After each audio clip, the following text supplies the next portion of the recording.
الحمد لله نحمده ونستعينه ونستغفره ونعوذ بالله من شرور أنفسنا ومن سيئات أعمالنا من يهده الله فلا مضل له ومن يضلل فلا هادي له وأشهد أن لا إله إلا الله وحده لا شريك له وأشهد أن محمدا عبده ورسوله أما بعد يا أيها الذين آمنوا اتقوا الله حق تقاته ولا تموتن إلا وأنتم مسلمون يا أيها الناس اتقوا ربكم الذي خلقكم من نفس واحدة وخلق منها زوجها وبث منهما رجالا كثيرا ونساء واتقوا الله الذي تساءلون به والأرحام إن الله كان عليكم رقيبا يا أيها الذين آمنوا اتقوا الله وقولوا قولا سديدا يصلح لكم أعمالكم ويغفر لكم ذنوبكم ومن يطع الله ورسوله فقد فاز فوزا عظيما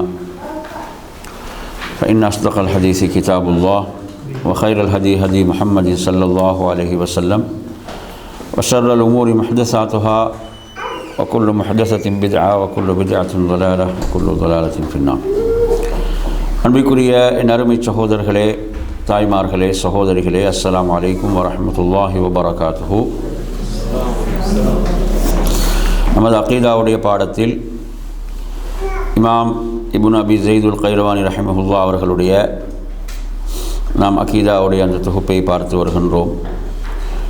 அதில் இன்று 70வது பக்கம் ஈமானை பற்றிய தலைப்பு ஆரம்பிக்கின்றது. வ அன்னல் ஈமான கௌலும் பில் லிசான் வ இஹ்லாஸும் பில் கல்ப் வ அமலும் பில் ஜவாரிஹ் யஸீது பி ஜியாதத்தில் அஅமால் வ யன்குஸு பி நக்ஸிஹா ஃபயகூனு ஃபீஹா அந்நக்ஸு வ பிஹா அஸ்ஸியாதா. ஈமான் என்றால் நாவால் மொழிதல், கௌலும் பில் லிசான், அதேபோன்று உள்ளத்தால் அதை தூய்மையாக இஹ்லாஸாக அதை எண்ணுதல், அது உள்ளத்தோடும் சம்பந்தப்படும் என்பதை இதிலே சொல்கிறார்கள். வ இஹ்லாஸும் பில் கல்ப், உள்ளத்தால் அதை ஏற்றுக்கொள்ளுதல், எண்ணுதல். வ அமலும் பில் ஜவாரிஹ், அதேபோன்று உடல் உறுப்புகளால் செயல்படுத்துதல், நற்செயல்கள் செய்வதன் மூலமாக யஸீது பி ஜியாதத்தில் அஅமால், ஒருவர் எந்தளவு நற்செயல்களை அதிகப்படுத்துகிறாரோ அந்த அளவுக்கு ஈமான் அதிகரிக்கும். அதேபோன்று நற்செயல்கள் குறைகின்ற போது ஈமான் குறையும். எனவே இதில் இந்த குறைதல் அதிகமாகுதல் என்பது இந்த செயல்களோடு தொடர்புடையதாக இருந்து கொண்டிருக்கிறது. என் அருமையான சகோதரர்களே, அப்போ அஹ்லுஸ் சுன்னா வல் ஜமா இந்த வெற்றி பெற்ற சாராருடைய ஈமான் பற்றிய அந்த நம்பிக்கை எவ்வாறு அமைய வேண்டும் என்பதை இதிலே மிக அழகாக சொல்கிறார்கள். எனவே நறுமை சகோதரர்களே, நாம் இதை பெரும்பாலும் அனைவருக்கும் மரணமாக இருக்கக்கூடிய வார்த்தைகள் தான். ஷேக் ஸாலிஹ் அல் ஃபௌஸான் ஹஃபிஸஹுல்லாஹ் அவர்களும் அதனுடைய விளக்கத்திலே சொல்கின்ற போது, அதாவது அன்னல் ஈமான கௌலும் பில் லிசான் வ இஅ்திகாதும் பில் கல்ப் வ அமலும் பில் ஜவாரிஹ் என்பது நம் அனைவருக்கும் தெரிந்த விஷயம். ஈமான் என்றால் நாம் எப்படி சொல்லுவோம்? அதுக்கு வரைவிலக்கணம் சொல்லுங்கள். ஈமான் என்றால் நாங்கள் என்ன வரைவிலக்கணம் சொல்லுவோம்? நாவால் மொழிந்து, உள்ளத்தால் ஏற்று, உடல் உறுப்புகளால் செயல்படுத்துதல். அதேபோன்று அது நற்செயல்களை செய்வதன் மூலம் ஈமான் அதிகரிக்கும். பாவங்களை ஒருவன் செய்வதன் காரணத்தால் ஈமான் என்ன செய்யும்? குறையும் என்பது இது நாம் அனைவரும் தெரிந்து வைத்து கொள்ள வேண்டிய ஒரு வரைவிலக்கணம். ஈமானுக்கு அஹ்லுஸ் சுன்னா வல் ஜமாவுடைய வரைவிலக்கணம் இது இப்போ நாம் அகீதாவுடைய பாடத்தை படிக்கக்கூடிய நாம் இதை நாம் கேட்டால் சொல்வதற்கு நமக்கு என்ன செய்ய வேண்டும்? நாம் தெரிந்து வைத்திருக்க வேண்டும். எனவே நறுமையான சகோதரர்களே, வஹுவ கௌலும் பில் லிசான் என்று சொல்லும்போது, நாவால் மொழிதல் என்று சொல்கின்ற போது, ஒருவர் ஷஹாதத்தின் 2 ஷஹாதாக்களை அஷ்ஹது அல்லா இலாஹ இல்லல்லாஹ் வ அன்ன முஹம்மது ரசூலுல்லாஹ் என்ற ஷஹாதாவை மொழிதல், அதே போன்று ஒருவர் திக்ரு செய்தல், தஸ்பீஹ் செய்தல், லா இலாஹ இல்லல்லாஹ் என்று சொல்லுதல், அதே போன்று நன்மை ஏவுதல், தீமையை தடுத்தல். இதெல்லாம் எதோடு சம்பந்தப்பட்டது? சொல் சார்ந்த வைகள், அப்படி தானே? சொல் சார்ந்த வைகள். நாவோடு சம்பந்தப்பட்டவைகள். எனவே அருமையான சகோதரர்களே, இதை நாம் இதிலே புரிந்து கொள்வது உண்டு. அதே போன்று நாவால் மொழிதல் மாத்திரம் போதுமா என்றால் இல்லை. அடுத்து என்ன? உள்ளத்தால் அதை அவர் என்ன செய்ய வேண்டும்? அவர் ஏற்றுக்கொள்ளவும் வேண்டும். ஏனென்றால் முனாஃபிக்குகள், நயவஞ்சகர்களை பொறுத்தவரையில் அவர்கள் நாவால் என்ன செய்தார்கள்? மொழிந்தார்கள். உள்ளத்தால் என்ன செய்யலை? ஏற்றுக்கொள்ளவில்லை. அவர்கள் உள்ளத்தால் ஏற்றுக்கொள்ளவில்லை. அல்லாஹ் குர்ஆனிலே சொல்கின்ற போது அவர்கள் சொன்னார்கள், ஆமன்னா பில்லாஹி வ பிர் ரசூல் வ அத்தானா சும்ம யத்தவல்லா ஃபரீக்கும் மின்ஹும் மின் பஅதி ஸாலிக வ மா உலைக பில் முஃமினீன்.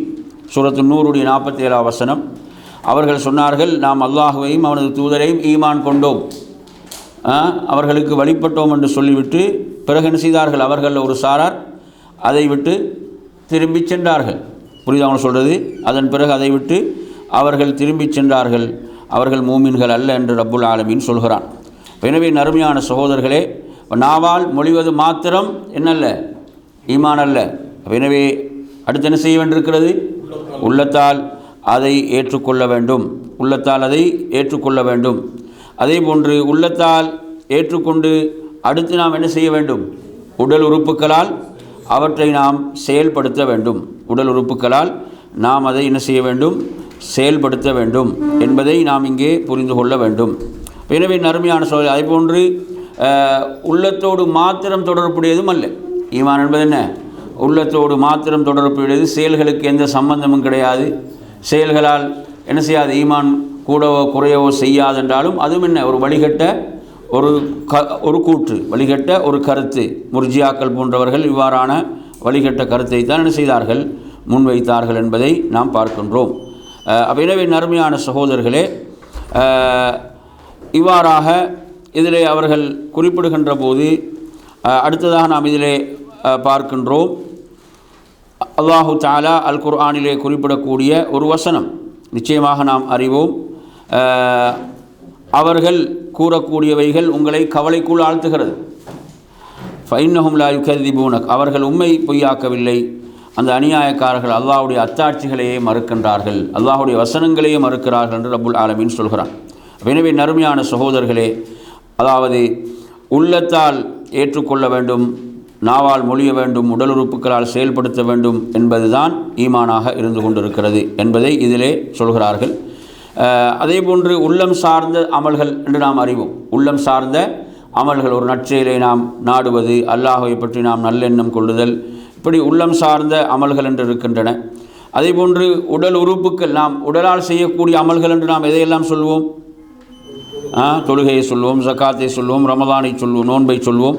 இப்போ இது போன்ற விடயங்கள் இப்போ அல்லாஹு தஆலா அல் குர்ஆனில் சொல்லும்போது இங்கே குறிப்பிடுகின்றார்கள், இன்னமல் முஃமினூன அல்லதீன இதா துக்கிரல்லாஹு வஜிலத் குலூபுஹும் வைதா துலியத் அலைஹிம் ஆயாத்துஹு ஜாதத்துஹும் ஈமானா வஅலா ரப்பிஹிம் யதவக்கலூன் அல்லதீன யுகீமூன ஸலாஹ் வமிம்மா ரஸக்னாஹும் யுன்ஃபிகூன் உலாயிக ஹுமுல் முஃமினூன ஹக்கா என்று அல்லாஹு தஆலா சொல்கிறான்.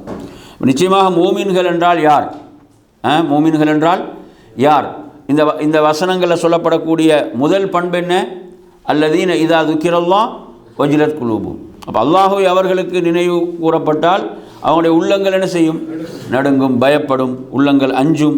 அதே போன்று அவர்களுக்கு அவனது வசனங்கள் ஓதி காண்பிக்கப்பட்டால் அவர்களது ஈமான் அதிகரிக்கும், அவர்களது ஈமான் அதிகரிக்கும். இதெல்லாம் மூமின்களுடைய பண்பு.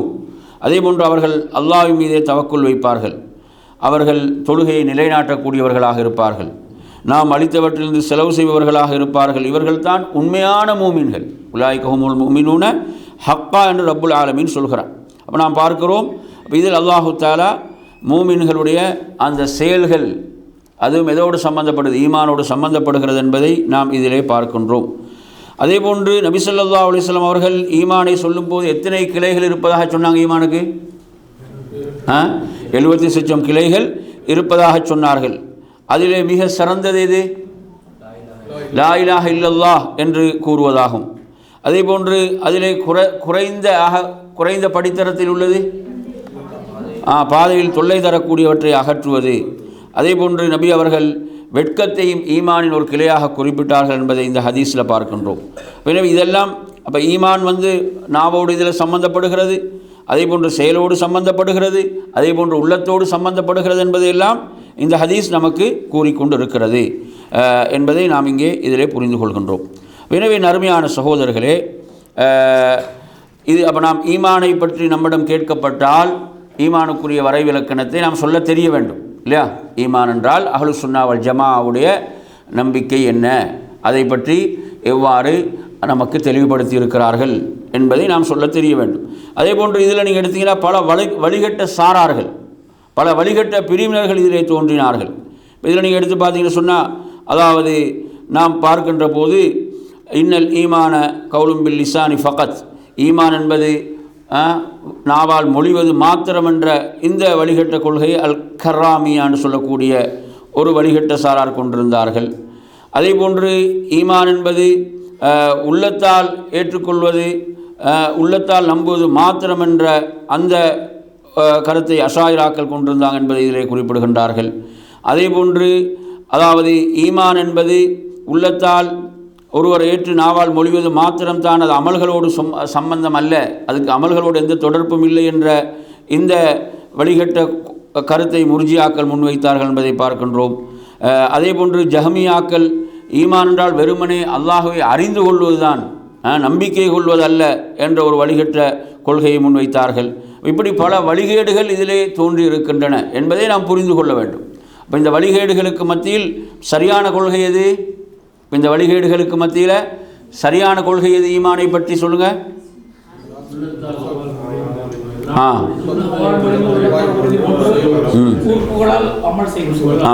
அது உடல் உறுப்புகளால் அதை என்ன செய்ய செயல்படுத்துவது என்பதை நாம் இதிலே என்ன செய்வோம், சரியான அஹ்லு சுன்னா வல் ஜமாவுடைய கொள்கையா என்பதை நாம் சரியான முறையிலே அறிந்து விளங்கி வைத்திருக்க வேண்டும். அதே போன்ற நறுமை சகோதரர்களே, அல்லாஹு தஆலா குர்ஆனில் சொல்கின்ற போது வயஸீதுல்லாஹுல்லதீன ததவ் ஹுதா, அல்லாஹு தஆலா என்ன செய்தான், அவர்களுக்கு நேர்வழியை அதிகப்படுத்தினான் என்று சொல்கிறான். அப்போ இதெல்லாம் எதற்கு ஆதாரம் என்றால், அதாவது ஒருவர் நற்செயல்கள் செய்வதன் மூலம் ஈமான் என்ன செய்யும், அதிகரிக்கும். அதே போன்று வைதா துலியத் அலைஹிம் ஆயாத்துஹு ஜாதத்துஹும் ஈமானா, என்ன அர்த்தம் அதில் படித்தோம்? அவனது வசனங்கள் ஓதி காண்பிக்கப்பட அவனது ஈமான் என்ன செய்யும், அதிகரிக்கும். அப்போ எனவே இதெல்லாம் எதற்கு ஆதாரம்? ஈமான் அதிகரிக்கும், ஈமானுக்கும் செயல்களுக்கும் மத்தியில் உள்ள தொடர்பை எல்லாம் இது நமக்கு எடுத்து காட்டுகிறது. அதே போன்று நீங்கள் பார்க்கலாம் சூரத் தௌபாவுடைய 124 வசனம். அப்போ ஒரு சூரா அருளை பெற்றால் அவர்களில் உங்களில் யார் இது உங்களுடைய ஈமானை அதிகப்படுத்தியது என்று கேட்கக்கூடியவர்களும் அவர்களில் இருக்கிறார்கள் என்ற, இப்போ யாருடைய ஈமான் அதிகமாகியதோ அவர்கள் நற்செய்தி பெற்றுக்கொள்ளட்டும் என்று ரப்புல் ஆலமீன் சொல்கிறான். எனவே நறுமையான சகோதரர், இது போன்ற வசனங்கள்லாம் இதற்கு ஆதாரமாக இருந்து கொண்டிருக்கிறது. அதே போன்றுதான் பாவங்களின் மூலமாக என்ன செய்யும், ஈமான் குறையும் என்பதை பார்க்கின்றோம். இப்போ ஈமானில் ஆக குறைந்த படித்தரமாக நபி அவங்க எதை சொன்னாங்க? பாதையில் தொல்லை தரக்கூடியவர்கள் அகற்றக்கூடிய விஷயம். அதே போன்ற ஒரு தவறை நீங்கள் கண்டால் எப்படி தடுக்க வேண்டும்? முதல்ல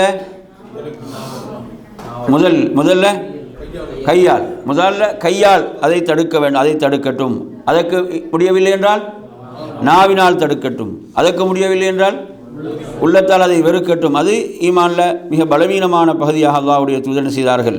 அதை குறிப்பிட்ட செய்திகளை நாங்கள் பார்க்கின்றோம். சில செய்திகளில் அதற்கு பிறகு என்னது, ஈமானில் ஒரு தானி அளவு கூட, ஒரு வித்தளவு கூட இல்லை என்று சொன்ன செய்திகளும் இருக்கின்றன. எனவே நறுமையான சகோதரர்களே, அதே போன்று நரகத்திலிருந்து யாரெல்லாம் வெளியேற்றப்படுவாங்கன்னு ஹதீஸ்களில் படிச்சிருக்கிறோம். அணுவளவு ஈமான் இருந்தாலும் அவர்கள் என்ன செய்வாங்க, நரகத்திலிருந்து வெளியேற்றப்படுவார்கள் என்பதெல்லாம் ஈமானுடைய படித்தரங்களை நமக்கு காட்டக்கூடிய செய்திகளாக இருந்து கொண்டு இருக்கின்றன. எனவே நறுமையான சகோதரர்களே, எனவே இந்த செய்திகள் எல்லாம் அஹ்லு சுன்னா வல் ஜமாவுடைய இந்த நம்பிக்கை தான் சரியானது என்பதை நமக்கு நிறுவக்கூடிய விடயங்களாக இவைகள் இருந்து கொண்டு இருக்கின்றன. அடுத்து நீங்கள் இதில் பார்த்தீங்கன்னு சொன்னால், வலா யக்முலு கவுலுல் ஈமான் இல்லா பில் அமல், வலா கவுலுன் வ அமலுன் இல்லா பி நிய்யா, வலா கவுலுன் வ அமலுன் வ நிய்யத்துன் இல்லா பி முவாஃபகத்தி சுன்னா என்பதை இங்கே குறிப்பிடுகின்றார்கள். எனவே இங்கு இதில் நாம் பார்க்கின்றோம், அப்போ ஈமான் என்பது வலா யக்முலு கவுலுல் ஈமான், அப்போ ஈமானை ஒருவர் சொல்வது கூறுவது என்பதை பொறுத்தவரையில் அது அமலை கொண்டே அன்றி பூர்த்தி அடையாது, நிறைவடையாது. சொல்வது மாத்திரமல்ல, அதை என்ன செய்ய வேண்டும், அவர் உடல் உறுப்புகளால் செயல்படுத்த வேண்டும். அடுத்து சொல்கிறார்கள், அப்போ இந்த சொல் செயல் என்பது இந்த இரண்டும் எதை கொண்டே தவிர இல்லை, நீயத்தை கொண்டே தவிர இல்லை. அதுக்கெல்லாம் எது அவசியம்? நீயத் அவசியம். அதுக்கெல்லாம் எது அவசியம்? நீயத் அவசியமாக இருந்து கொண்டிருக்கிறது. அதே போன்று அடுத்து சொல்கிறார்கள், இந்த சொல் செயல் நீயத் என்பதெல்லாம் எப்படி இருக்க வேண்டும் என்றால் இல்லா பி முவாஃபகத்தி சுன்னா. எப்படி? சுன்னாவுக்கு உடன்பட்டதாக இருக்க வேண்டும், சுன்னாவுக்கு உடன்பட்டதாக இருக்க வேண்டும் என்ற விடயத்தை இங்கே அவர்கள் குறிப்பிடுகின்றார்கள். இதனுடைய விரிவுரையில் நாம் பார்க்கின்ற போது, இதற்கு விளக்கம் சொல்லும் போது ஷேக் சாலிஹ் அல் ஃபௌஸான் ஹஃபிதுல்லாஹ் சொல்கிறார்கள், அதாவது அல் ஈமானு யகூனு ஈமானன் காமிலன், ஈமான் என்பது என்ன செய்யும்? பரிபூர்ணமான ஈமானாக இருக்கும். அதே போன்று ஈமான் என்பது குறைவானதாக இருக்கும். எனவே இந்த இரண்டு வகையை நாம் பார்க்கின்ற போது இந்த ஈமானுடைய பரிபூர்ணத்துவம் என்று சொல்லும்போது அதை இரண்டாக பிரிக்கிறார்கள். ஒன்று கமாலும் வாஜிப், கட்டாயமாக இது பரிபூர்ணத்துவம் பெற்றே இருக்க வேண்டும் என்று ஒன்று இருக்கிறது. அடுத்த கமாலும் முஸ்தஹப், இது என்ன செய்து இதனுடைய பரிபூர்ணத்துவம் என்பது விரும்பத்தக்கதாக இருக்கிறது என்று இரண்டாக இதிலே குறிப்பிடுகின்றார்கள். அதே போன்று அடுத்ததாக நீங்கள் இதில் பார்த்தீங்கன்னு சொன்னால் இந்த சொல் செயல் சார்ந்தவைகள் எல்லாம் எதை அடிப்படையாக கொண்டதாக இருக்க வேண்டும்? நீயத்தை. எது? நீயத்தை அடிப்படையாக கொண்டதாக இருக்க வேண்டும். அப்போ நீயத்தின்றி இவைகள் என்ன செய்யப்பட மாட்டாது, ஏற்றுக்கொள்ளப்பட மாட்டாது. இப்போ நாங்கள் இதற்கு எந்த ஹதீஸை ஆதாரமாக சொல்வோம்? இன்னமல் அமாலு பின்னியாத் வ இன்னமா லிகுல்லி இம்ரிஇம் மானவா.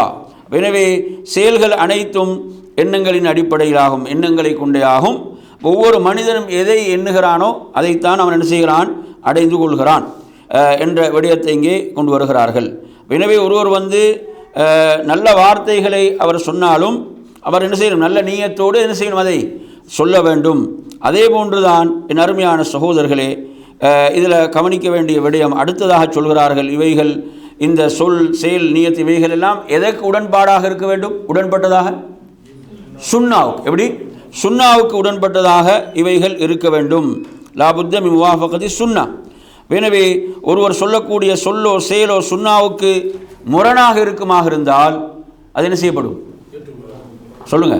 ஒருவர் சொல்லக்கூடிய சொல் செயல் சுன்னாவுக்கு மாற்றமாக முரணாக இருந்தால் அது நிராகரிக்கப்படும். அப்படிதான். இப்படி பாருங்க, அதாவது சில தொழுகை ஆரம்பிக்கின்ற போதே என்ன செய்கிறாங்க? உசல்லி ஃபர்தல் லுஹரி என்று இப்படி என்ன செய்கிறாங்க? அதை வார்த்தைகளாக சொல்கிறார்கள்.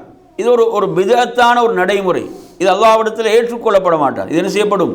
இது மறுக்கப்படும். அப்போ சுன்னாவுக்கு மாற்றமானவைகளை பொறுத்தவரையில் அவைகள் அல்லாஹ்விடத்தில் அங்கீகரிக்கப்பட மாட்டாது. அதுக்கு எந்த அங்கீகாரமும் கிடையாது என்பதை புரிந்து கொள்ள வேண்டும். அப்போ இதுவும் இதில் மிக முக்கியமானது. என்றால் அப்போ பிதஅத்வாதிகள் இதிலிருந்து என்ன செஞ்சிருவாங்க? வெளியேறி விடுவார்கள். இப்போ சுன்னாவுக்கு உடன்பட்டதாக இவைகள் ஒவ்வொன்றும் இருக்க வேண்டும் என்ற அடிப்படையும் இங்கு அவர்கள் குறிப்பிடுகின்றார்கள். அடுத்ததாக என் அருமையான சகோதரர்களே, 74வது பக்கத்தில் நீங்கள் பார்க்கலாம். அதாவது அன்னஹு லா யக்ஃபுரு அஹதும் பிதம்பி மின் அஹ்லில் கிப்லா. எனவே இந்த அஹ்லுல் கிப்லா, கிப்லாவை முன்னோக்கக்கூடியவர்கள், இவர்களை பொறுத்தவரையில் இவர்களில் யாரையும் என்ன செய்யக்கூடாது? அவங்க செஞ்ச ஒரு பாவத்துக்காக அவர்களை காஃபிர் என்று தீர்ப்பளிக்கக்கூடாது. அவர்கள் என்ன செய்யக்கூடாது? காஃபிர், அவர்கள் செய்த ஒரு பாவத்துக்காக அவர்களை காஃபிர்கள் என்று தீர்ப்பளிக்கக்கூடாது. இது அஹ்லு சுன்னாவுடைய முக்கியமான ஒரு அகீதா. அஹ்லு சுன்னாவுடைய ஒரு முக்கியமான அகீதாவாக அடிப்படையாக இருந்து கொண்டிருக்கிறது. இப்போ ஷிர்கை தவிர உள்ள ஏனைய பாவங்கள் அது எவ்வளோ பெரிய பாவமாக இருந்தாலும் அது ஒருவனை என்ன செய்யாது? இஸ்லாத்தை விட்டு வெளியேற்றாது. இஸ்லாத்தை விட்டு என்ன செய்யாது? வெளியேற்றாது என்ற அடிப்படை இதில் நாங்கள் கவனிக்க வேண்டிய விடயமாக இருந்து கொண்டிருக்கிறது. உதாரணமாக அவனது ஈமான் குறையும், அவன் பாவத்தை செய்கின்றான், அவன் செய்யக்கூடிய பாவத்துக்கு ஏற்ப ஈமானில் என்ன செய்யும்? பலவீனம் ஏற்படும். ஈமானில் பலவீனம் என்பது ஏற்படும். ஆனால் அது அவனை இஸ்லாத்தை விட்டு வெளியேற்றுமா என்றால் இல்லை. இல்லைஞ்சா? நன்றாக புரிந்து கொள்ளுங்கள். அப்போ ஷிர்கை தவிர உள்ள ஏனைய பாவங்களை பொறுத்தவரையில் இதுதான் அஹ்லு சுன்னா வல் ஜமாவுடைய அகீதாவாக இருந்து கொண்டிருக்கிறது. ஏன்னா இதில் நீங்கள் பார்த்தீங்கன்னா பல வழிகட்ட பிரிவினர்கள் இதிலே தோன்றினார்கள், வழிகட்ட சாரார்கள் தோன்றினார்கள். இப்போ நீங்கள் ஹவாரிஜிகள், முஅ்தஸிலாக்கள் போன்றவர்களை எடுத்தால் அவர்கள் என்ன செய்தாங்க? இந்த ஹவாரிஜிகளை பொறுத்தவரை பெரும்பாவம் செய்தவர்கள் என்ன செய்தவர்கள்? அவர்கள் காஃபிர்கள். அப்போ அவர்களை காஃபிர்கள் என்று சொல்லி அதுக்கு அடுத்து என்ன செய்தார்கள்? அவர்களை வெட்டினார்கள். அவர்கள் என்ன செய்தார்கள்? கொலை செய்தார்கள். பெரும்பாவம் செய்தவர்களை மார்க்கத்தை விட்டு வெளியேற்றினார்கள். அடுத்து என்ன செய்தார்கள்? அவர்களை காஃபிர் என்று தீர்ப்பளித்து கொலை செய்தார்கள். எனவே இந்த வழிகேட்டை நாம் ஹவாரிஜிகளிடம் பார்க்கின்றோம். அதே போன்று முஅ்தஸிலாக்கள், ஹவாரிஜிகள் எதில் ஒன்றுபடுகிறார்கள்? நாளை மறுமையில் இவர்கள் எல்லாம் பெரும்பாவம் செய்தவர்கள் நிரந்தர நரகத்தில் இருப்பார்கள் என்ற நிலைப்பாட்டில் இருக்கிறார்கள். ஆனால் அஹ்லுஸ் சுன்னா வல் ஜமாஅவை பொறுத்தவரையில் அவர்கள் சொல்லக்கூடிய விஷயம் என்ன? நன்மை செய்வதால் ஈமான் என்ன செய்யும்? அதிகரிக்கும். பாவம் செய்வதன் மூலமாக ஈமான் குறையும். ஈமான் என்ன செய்யும்? இல்லாமல் போகுமா? இல்லாமல் போகாது. ஈமான் என்ன செய்யும்? ஈமான் குறையும். ஈமான் குறையும். அப்போ எந்த பாவம் ஒருவனை ஈமானை விட்டு வெளியேற்றும்? ஷிர்க் என்ன செய்யும்? ஒருவனை ஈமானை விட்டு என்ன செய்துவிடும்? வெளியேற்றிவிடும் என்பதை நாம் இங்கே புரிந்து கொள்ள வேண்டும். இதில் நாங்கள் இந்த அடிப்படைகளை இதில் அவர்கள் குறிப்பிடுகின்றார்கள். எனவே நறுமையான சகோதரர்களே, அப்போ இந்த வழிகேடுகளிலிருந்து நாம் நம்மை காத்து கொள்ள வேண்டும். இதில் மிக அடிப்படையாக பிரதானமாக கொண்டு வரக்கூடிய குர்ஆன் வசனம் எது? எந்த குர்ஆன் வசனம்? இதில் நாங்கள் மிக அடிப்படையாக இதில் முன்வைக்கக்கூடிய குர்ஆன் வசனம் எது? அதாவது பெரும் பாவம் செய்தவர்கள் என்ன செய்ய மாட்டாங்க? ஈமானை விட்டு வெளியேற மாட்டார்கள். ஈமானை விட்டு இஸ்லாத்தை விட்டு வெளியேற மாட்டார்கள் என்பதில் பிரதானமாக முன்வைக்கக்கூடிய சொல்லக்கூடிய வசனம் இன்னல்லாஹ லா யக்ஃபிரு அன் யுஷ்ரக பிஹி வ யக்ஃபிரு மா தூன ஸாலிக லிமன் யஷா. ஓதுவோம் வசனத்தை.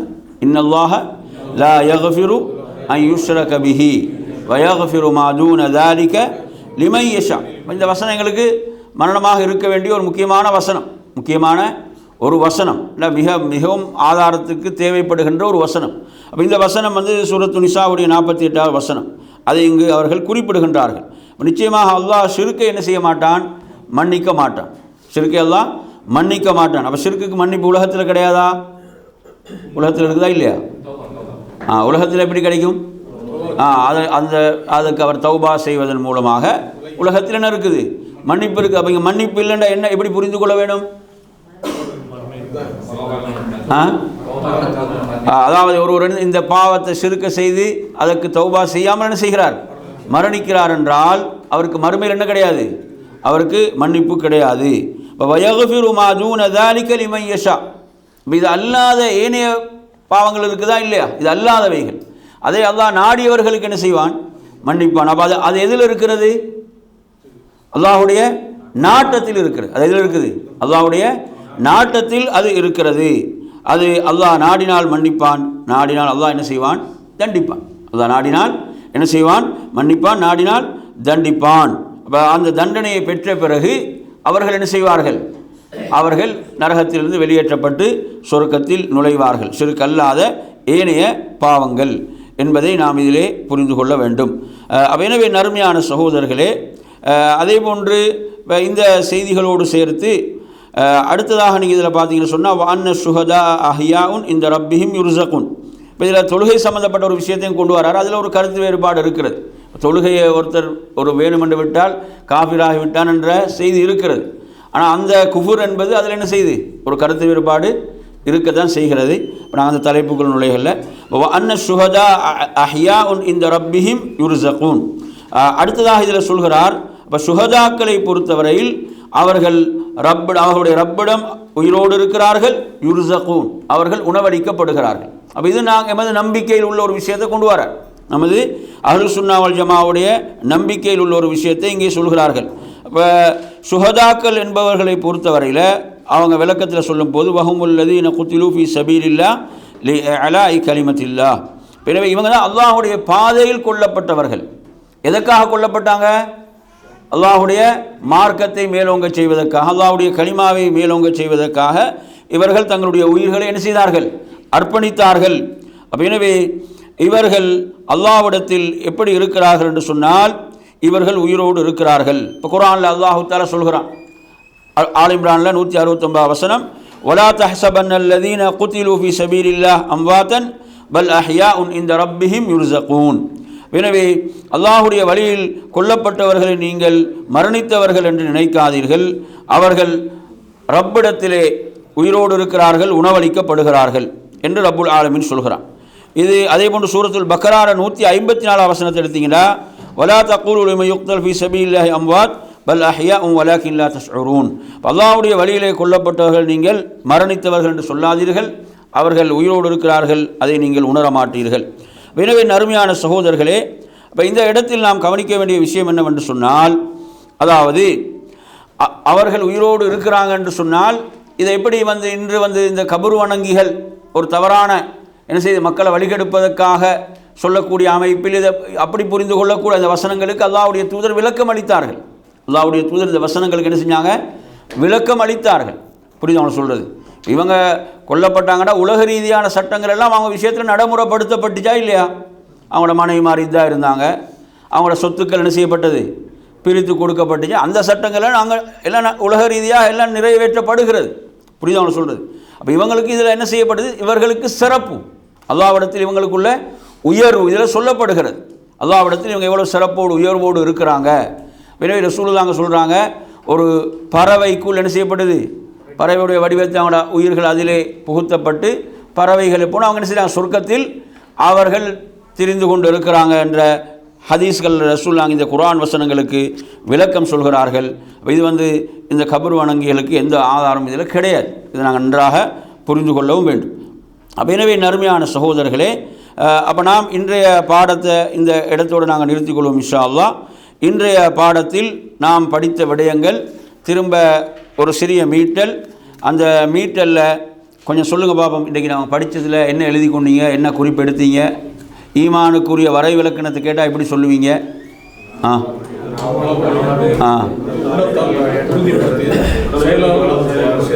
நாவால் மொழிந்து உள்ளத்தால் ஏற்று நம்பிக்கை கொண்டு உடல் உறுப்புகளால் செயல்படுத்துவது அப்படி என்ற இந்த வரை விளக்கணம். அதே போன்று ஈமான் செயலோடு சம்பந்தப்படுமா இல்லையா? சம்பந்தப்படுமா இல்லையா? படும். எப்படி சம்பந்தப்படும்? நல்ல அமல் செய்யும்போது ஈமான் என்ன செய்யும்? அதிகரிக்கும். பாவங்கள் செய்யும்போது ஈமான் என்ன செய்யும்? குறையும், பலவீனம் அடையும் என்ற விஷயங்களை நாம் இதில் என்ன செய்தோம்? நாம் இதிலே படித்தோம். எனவே அருமையான சகோதரர்களே, இன்ஷா அல்லாஹ் இந்த பாடத்தில் இன்ஷா அல்லாஹ் என்ன செய்யுங்கன்னா ஃபுல்லாக நோட் எடுங்க. என்னென்னா ஒவ்வொரு பாயிண்ட்டாக அகீதாவில் நாங்கள் கடைசியாக இறுதியாக ஒரு மீட்டல் செய்வோம் இன்ஷா அல்லாஹ். என்ன செய்யுங்க? ஒவ்வொன்றாக ஒவ்வொரு பாயிண்ட்டாக என்ன செய்யுங்க? அப்படி எடுத்து பெண்கள் எடுத்தீங்கன்னா நல்ல விஷயம். அப்படி எடுக்கிறதுக்கு முயற்சி செய்யுங்க இன்ஷா அல்லாஹ். இறுதியாக நாங்கள் என்ன செய்வோம்? ஒரு மீட்டல் இதில் செய்து அகீதாவுடைய பகுதி என்பது மிக தெளிவாக கேட்டவுடனே சொல்கிற மாதிரி இருக்கணும், பளிச்சது. அப்படி தானே? அகீதாவோட ஒரு விஷயம்டா கேட்டவுடனே பளிச்சுன்னு சொல்கிற மாதிரி இருக்கணும். தடுமாற்றங்கள்லாம் வரக்கூடாது. தடுமாற்றங்கள்லாம் வரக்கூடாது. கேட்டால் உடனே சொல்லுவேன். அப்படி தான் அகீதாவுடைய விஷயம் நமக்கு என்ன செய்யும்? அதனால் தொடர்ந்து அகீதாவை படித்து கொண்டே இருக்கவும் வேண்டும். ஏன்னா அவ்வளோ முக்கியமான ஒரு பகுதி. ஹைர், இதோடு இன்ஷா அல்லாஹ் நிறைவு செய்து கொள்வோம். வாஹிர் தவான் அல்ஹம்துலில்லாஹி ரப்பில் ஆலமீன். அஸ்ஸலாமு அலைக்கும் வரஹ்மத்துல்லாஹி வபரகாத்துஹு.